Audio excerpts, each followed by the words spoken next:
अब आगे देखो पॉइंट हमारा क्या है जी। हमने पढ़ा कि अगर हमारे पास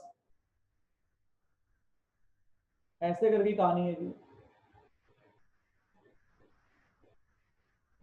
कि ये हमारे पास EL माइनस EC है और ये हमारे पास ER है, इनका रिजल्टेंट E आ गया, ये फेज एंगल फाई हो गया।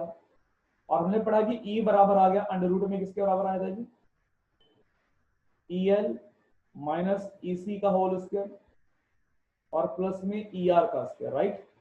अच्छा एक बात बताओ, EL किसके बराबर होगा, EL what is EL, EL जो वोल्टेज ड्रॉप होगी किसके बराबर होती है, वोल्टेज का फार्मूला जो होता है, तो वोल्टेज होता है IR, तो I और इसका R होता है XL। इसी प्रकार से EC कितना होगा, EC IXC और इसी प्रकार से ER कितना होगा, IR। put their values in the equation, then you getting now under root में EL is the IXL minus IXC का होल स्क्वायर प्लस IR का होल स्क्वायर। अच्छा I इसमें भी आ रहा, दोनों में देखो I लिखा हुआ, इसमें भी I आ रहा है, तो I का स्क्वायर कॉमन लेके रूट से बाहर निकाल दिया। अगर I के स्क्वायर को कॉमन लेके रूट से बाहर निकाल दे तो क्या मिलेगा, I। अगर I के स्क्वायर को रूट से कॉमन लेके बाहर निकाल दे तो I, और उसको नीचे लिख दिया, करंट के नीचे ले, वोल्टेज को नीचे ले गई थी, तो ब्रैकेट में क्या रहेगा बताना जरा एक बार, XL minus x का होल स्क्वायर प्लस R का R²। ये क्या है, ये व्हाट इज दैट इज, इसे क्या बोलते हैं, रेजिस्टेंस। तो इसको बोलते हैं रेजिस्टेंस। अब ये रेजिस्टेंस किसका आ गया, नेट रेजिस्टेंस। ये रेजिस्टेंस किसका आ गया, ये आ गया जी net resistance of the LCR series circuit. तो LCR सीरीज सर्किट का जो नेट रेजिस्टेंस आ गया ना, वो हमारे पास देखो कितना आ गया जी, XL माइनस XC का होल स्क्वायर प्लस में R का स्क्वायर, और इसको बोलते हैं impedance, that is called the impedance. तो what is the impedance is, impedance क्या होता है, तो इसको बोलते हैं नेट बोल दो या फिर बोल दो effective resistance, effective resistance of the LCR series circuit. तो LCR सीरीज सर्किट का जो इफेक्टिव रेजिस्टेंस होता है उससे हम लोग बोलते हैं इंपीडेंस, जेड से लिखते हैं, प्लीज नोट दैट। सभी लोग बिल्कुल ध्यान से समझ समझ के नोट करना जी, सारे पॉइंट समझने वाले हैं, तो बिल्कुल समझ समझ कर ध्यान से नोट करना हर एक हर एक स्टूडेंट अभी, ताकि आपको हर एक हाँ जी बोलो, क्या कह रहे हो, इम्पिडेंस। इंपीडेंस हो गया जी। देखो ये जो हमने निकाला है पूरा E बाय I, ये जो E बाय I है इसको इसको रेजिस्टेंस बोलेंगे ना, वोल्टेज अपॉन करंट को रेजिस्टेंस बोलते हैं ना। अभी जो वोल्टेज अपॉन करंट करके रेजिस्टेंस निकाला, किसका रेजिस्टेंस निकाला है, ये जो ने रेजिस्टेंस निकाला ना E बाय I करके, ये रेजिस्टेंस किसका निकाला हमने, किसका, LCR सीरीज को, LCR सीरीज सर्किट का रेजिस्टेंस निकाला है। और अगर हमने ये LCR सीरीज सर्किट का रेजिस्टेंस निकाला है, उसी को हमने एक नाम दिया है नया, इंपीडेंस।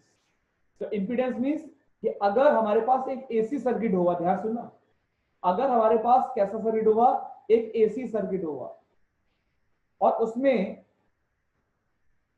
दो एक से ज्यादा एलिमेंट होंगे, मोर देन वन एलिमेंट होंगे, मोर देन वन एलिमेंट, कितने एलिमेंट होंगे जी, more than one element, that means what, more than one element का मतलब दो या तीन दो या तीन, जैसे इसमें LCR तीन हुए हैं, हो सकता है कि एक को कम कर लो तो दो रह जाएंगे जी। तो उस वाले केस में जो नेट रेजिस्टेंस हुआ उसको नाम देंगे इंपीडेंस। देखो अगर एक सिंगल एलिमेंट है, ध्यान सुनना, अगर एक सिंगल एलिमेंट है जैसे सिर्फ कॉइल है तो बोलेंगे इंडक्टिव रिएक्टेंस, सिर्फ कैपेसिटर है तो बोलेंगे कैपेसिटिव रिएक्टेंस, सिर्फ रेजिस्टर है तो आर बोलेंगे। लेकिन अगर एक से ज्यादा एलिमेंट हो गए तो ना वो एक्सएल है, ना वो एक्सी है, ना वो आर है, उस वाले केस में वो क्या है, इम्पीडेंस। उस वाले केस में वो इंपीडेंस है। और ये तीन एलिमेंट के लिए फॉर्मूला बना दिया, दो के लिए बाद में बनाएंगे। ये तीन एलिमेंट के लिए हमने फॉर्मूला निकाल दिया कि जेड का फॉर्मूला बन गया अंडर रूट में एक्सएल माइनस एक्सी का होल स्क्वायर प्लस में आर का स्क्वायर। क्या नीतू जी पॉइंट क्लियर आपको जी, यस सर आ गया। बाकी सभी लोगों को पॉइंट क्लियर है भाई? Yes, sir. बाकी लोग भी अपना यस सर। रिस्पॉन्स कर दे। शीतल जी, शिवांश, करण, शालू, साइमा। साइमा जी पॉइंट क्लियर आपको? Sir yes yes sir. ठीक है जी। आज आपकी आवाज बड़ी धीमे से आ रही है ऐसे। आपने खाना नहीं खाया सामी जी? नींद आ रही है। नींद आ रही है? क्या हुआ जी? आज बर्थडे था तुम्हारा? हेलो हेलो हाँ बोलो बेलुराज। फिर हमने लास्ट में ये क्या बोली बता दो, एक वो मेरा डिस्कनेक्ट हो गया एक बड़े मैंने बोला था कि अगर एसी सर्किट में एक एलिमेंट होगा सिंगल, जैसे कॉइल हुई, तो बोलेंगे उसे इंडक्टिव रिएक्टेंस। अगर सिर्फ कैपेसिटर हुआ तो बोलेंगे कैपेसिटिव रिएक्टेंस। अगर सिर्फ रेजिस्टर हुआ तो बोलेंगे आर। पर अगर एसी में एक से ज्यादा एलिमेंट हो गए, मोर देन वन एलिमेंट, कितने हो गए जी? मोर देन वन एलिमेंट, तो उसे बोलेंगे Z. Z is called the impedance. तो जेड का फार्मूला क्या बन गया अभी? था जेड का फार्मूला क्या बन गया अभी? आवाज नहीं आ रही किसी की R भाई? square. एक्सएल माइनस एक्सी का होल स्क्वायर प्लस आर का स्क्वायर। लेकिन ये जेड का फार्मूला कब है? जब कौन बड़ा है कौन छोटा है? EL बड़ा है ईएल EC से. बड़ा है। जब ईएल बड़ा है और ईसी कैसा है जी? छोटा है जी। और इसका नाम क्या है? इसका नाम क्या है? Impedance. इंपीडेंस। ये किसका रेजिस्टेंस है? ये किसका रेजिस्टेंस है? कॉइल का, कैपेसिटर का, रेजिस्टर का, या सबका? इंडक्टिव रेजिस्टेंस LCR का. ये पूरे एलसीआर का Circuit. रेजिस्टेंस आ गया जी। ठीक है जी। अच्छा एक चीज और देखो जी, वन मोर पॉइंट है यार,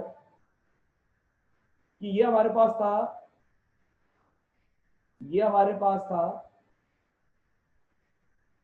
और ये हमारे पास था, राइट? ये था ER, ये था EL माइनस EC, और ये था E, और ये फेज एंगल आया था फाई। अब मुझे फाई भी निकालना है, फाई। अब फाई कैसे निकालेंगे? tan फाई बराबर में, tan का फार्मूला क्या होता है? tan का फार्मूला P/B. परपेंडिकुलर कौन होगा? ER होगा या EL माइनस EC होगा? EL minus EC. तो देखो जिसके साथ एंगल बनता है ना, हमेशा वो बेस होता है जी। जिसके साथ एंगल बनेगा हमेशा बेस होगा, जिसके साथ एंगल नहीं बनेगा परपेंडिकुलर होगा, सीधी सी बात।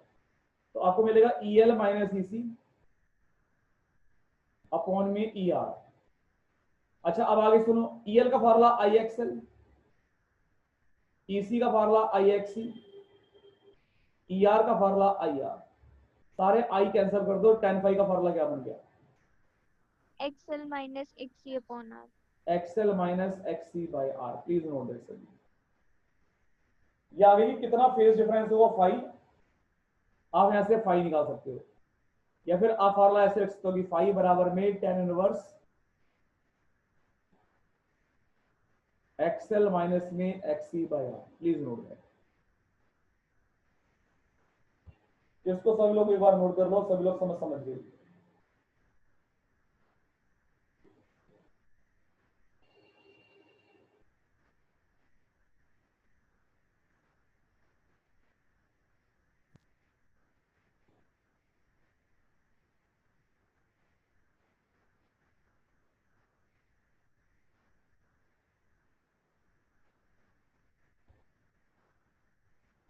Sir, हाँ जी बोलो। सर बुक में जब आंसर देखते थे थीटा का 11th क्लास में भी, तो वो डिग्री और रेडियन दोनों में देता था इनवर्स वाले फंक्शन के अंदर जो भी वैल्यू होती थी, तो उसको कैसे निकालते थे? जब क्वेश्चन करेंगे तो बताऊंगी आपको मैं। Okay sir. हो गए सभी नोट ये? Yes sir. सर एक मिनट। हाँ जी आराम से नोट कर लो जी, पर नोट आज ही करना जी।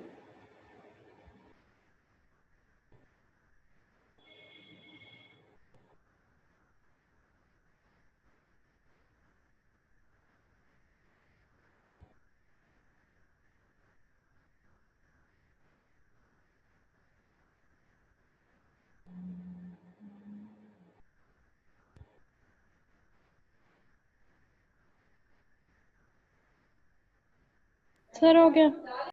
बाकी सभी लोगों नोट हो गए क्या? Yes sir. तो जी आज हमने जो केस किया, अब मैं इससे आगे नहीं कराऊंगा क्योंकि आज कई बच्चे नहीं आए हुए जी, वैसे मैंने रिकॉर्ड कर दी क्लास। तो आपको मैंने एक्सप्लेन कर दिया अभी कि क्या क्या एक्सप्लेन कर दिया आपको मैंने?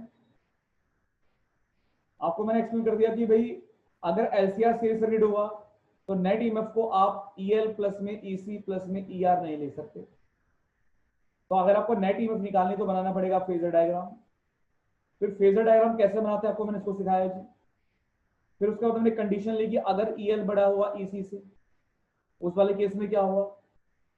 तो उस वाले केस में आपने नेट ईएमएफ निकाला, उस वाले केस में आपने नेट रेजिस्टेंस निकाला। एक बात और, जब मैंने ये वाला केस किया, ये वाला केस हमने किया, तो इसमें मुझे एक बात आपसे और पूछनी है, वो बताना जरूरी है। इस वाले केस में ये ई क्या शो कर रहा है? ये ई क्या शो कर रहा है? ई रिजल्टेंट ईएमएफ। और ये क्या शो कर रहा है? ये आई करंट। अब इस वाले केस में कौन आगे है? ई आगे है। ई क्योंकि जो चीज एंटी क्लॉकवाइज होती है वही आगे होती है जी। तो जिस वाले केस में Yes, केस लिया कि ईएल बड़ा होगा ईसी से, जिस वाले केस में मैंने केस लिया कि ईएल बड़ा होगा ईसी से, उस वाले केस में ईएमएफ आगे होगा करंट से। ठीक है जी। इसको हमने नाम दिया ना इंडक्टिव, इसको हमने बोला इंडक्टिव डोमिनेंट सर्किट। तो इस वाले केस में नेट ईएमएफ करंट से आगे होती है बाय फेज एंगल फाई। और फेज एंगल फाई कितना होगा वो हमने कैलकुलेट कर दिया कि फाई बराबर होगा tan inverse XL minus एक्ससी upon में आर।